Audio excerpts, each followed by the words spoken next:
Hi friends, এই চ্যানেলের কিছু বন্ধু জানতে চেয়েছো আমি যে বাড়িতে 330 ওয়াটের সোলার সিস্টেমটি ইনস্টল করেছি তার কানেকশনগুলি খুলে একটা ভিডিও বানাতে।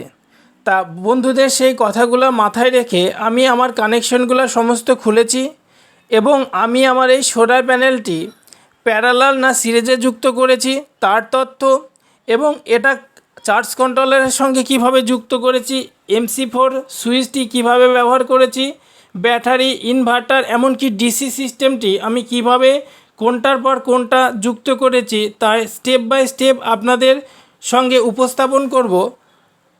তা ভিডিওটি শেষ পর্যন্ত দেখার জন্য অনুরোধ করছি।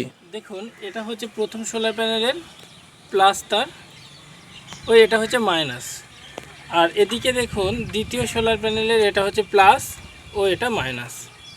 আর আমার ঘরে যে আমি কারেন্ট গেছে সেটার হচ্ছে এটা প্লাস, এটা উল্টো হয় লাল, প্লাস এটা মাইনাস।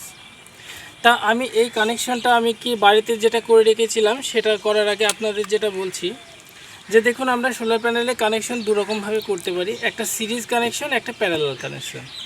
আমার দুটো 12 ভোল্টের প্যানেল রয়েছে, এটাকে আমি সিরিজ কানেকশন করলে এটা 24 ভোল্ট হয়ে যাবে, আর প্যারালাল কানেকশন যদি করি তাহলে 12 ভোল্টই থাকবে, অ্যাম্পিয়ারটা বেশি হয়ে যাবে, ভোল্টেজটা একই থাকবে।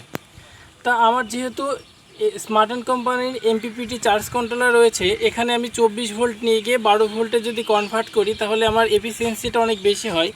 সেই জন্য আমি এটাকে ওই প্যারালাল কানেকশন না করে সিরিজ কানেকশন করি। প্যারালাল কানেকশনের নিয়ম হচ্ছে এই যে প্রথম সোলার প্যানেলে মাইনাস, দ্বিতীয় সোলার প্যানেলে মাইনাস যুক্ত করে দেবেন, আর প্রথম সোলার প্যানেলে প্লাস ও দ্বিতীয় সোলার প্যানেলে প্লাস যুক্ত করবেন।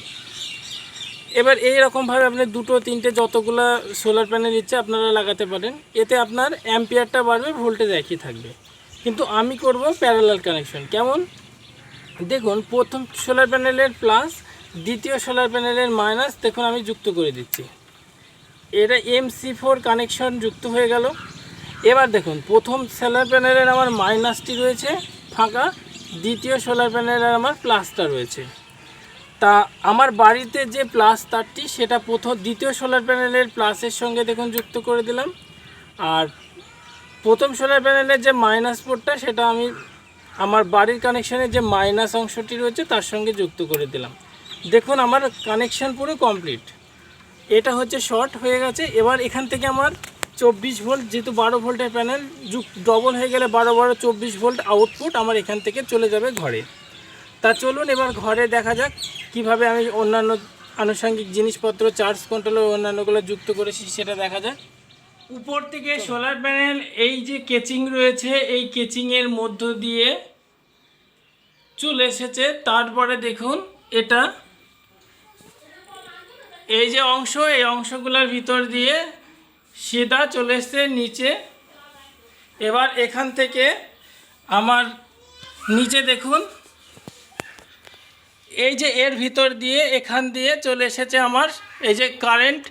এটা হচ্ছে 4 স্কোয়ার mm এর তার। দেখুন প্লাস ও মাইনাস তার রয়েছে, প্লাস ও মাইনাস তার চলে এসছে। দেখুন এটা একটু ভালো করে খেয়াল করবেন যে দেখুন প্লাস ও মাইনাস দুটো তার, এই যে MC4 কানেক্টর 25 অ্যাম্পিয়ারের যে MC4 কানেক্টর সেটার এই যে নিচের দুটো অংশের সঙ্গে যুক্ত করা হয়েছে। আর এর উপরের দেখুন অংশ থেকে মাইনাস ও প্লাস ওই সেম তার দুটো এই নিচে চলে এসছে। দেখুন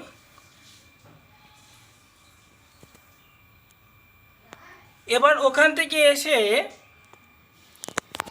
এই যে আমার MPPT চার্জ কন্ট্রোলারটি রয়েছে এর PV প্লাস ও PV মাইনাসের সঙ্গে লাল ও কালো তার যুক্ত হয়েছে, ও এর আউটপুট অংশের সঙ্গে দেখুন ব্যাটারি প্লাস ও ব্যাটারি মাইনাস এর সঙ্গে যেহেতু দুটো কালো তার আছে এই জন্য আমি লাল তারটাকে একটা লাল ব্ল্যাক টেপ দিয়ে আটকে দিয়েছি। এবার এখান থেকে 10 স্কোয়ার mm দুটো তার দিয়ে এটা আউটপুট অংশটা দেখুন এই ব্যাটারিতে চলে এসছে। ব্যাটারির এই যে প্লাস অংশের সঙ্গে লাল যে আমি মার্কিং করে রেখেছিলাম ওর লাল তারটি ও মাইনাস অংশের সঙ্গে দেখুন মাইনাস তারটি অর্থাৎ কালো তারটি চলে এসছে। এবং আরও দেখুন দুটো মোটা মোটা তার দেখতে পাচ্ছেন, এটা হচ্ছে 16 স্কোয়ার mm এর তার। এটা এই যে উপরের দিকে চলে গেছে। এবার উপরে গিয়ে আমার যে দেখুন মাইক্রোটেক কোম্পানি যে ইনভার্টারটি রয়েছে পিওর সাইন ওয়েভের ইনভার্টার, এর সঙ্গে যুক্ত হয়ে গেছে। ও আরও একটি দেখুন দুটো ছোট ছোট দেখুন তার, এই একটা আর এই একটা রয়েছে, ওই তার দুটো এই যে আসছে এখান থেকে এসে আমি আলাদা করে একটা ডিসি কানেকশন সিস্টেম করে রেখেছি। এই যে দেখুন ব্যাটারি প্লাস ও ব্যাটারি মাইনাস এই অংশের সঙ্গে দেখুন যুক্ত করা আছে।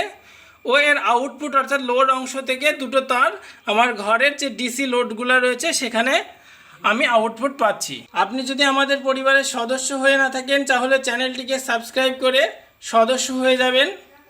আর এই চ্যানেলে অলরেডি আপনাদের জন্য এই আমার টোটাল যে সেটআপটি রয়েছে সেই সেটআপের টোটাল কত টাকা খরচ হয়েছে তার পূর্ণাঙ্গ ভিডিও একটা আপলোড করা আছে। আপনারা সেই ভিডিওটি এই ভিডিওর উপরে যখন আই বাটনে চলে আসবে ওখান থেকে আপনারা দেখে নিতে পারেন। ভিডিওটি শেষ পর্যন্ত দেখার জন্য আপনাদের অসংখ্য ধন্যবাদ। Thank you.